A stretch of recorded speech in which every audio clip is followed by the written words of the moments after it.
Welcome to the Salmon Runs YouTube. Enjoy the video. You start by enabling Assistive Touch so a software home button can appear. Open Settings, go to Accessibility, then Touch, tap Assistive Touch and switch it on. Once done, make sure you customize the top-level menu so the home action is visible. Tap Customize and add Home if it isn't present. You're creating a persistent on-screen control, which replaces the physical button and provides quick access to Home, Siri, and shortcuts without extra apps or resets. Now you refine how the on-screen home button behaves so it fits your routine. In Assistive Touch settings, assign single tap to home, or use double tap or long press for other functions.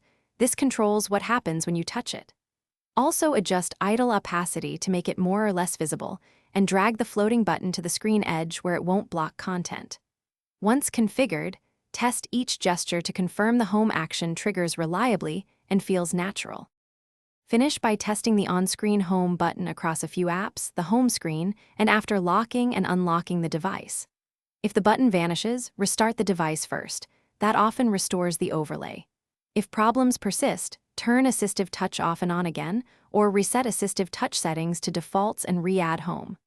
One key troubleshooting tip: check accessibility shortcuts. If Assistive Touch is assigned there, triple-click behavior can toggle it unexpectedly.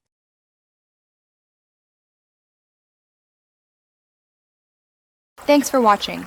Consider subscribing if we helped you.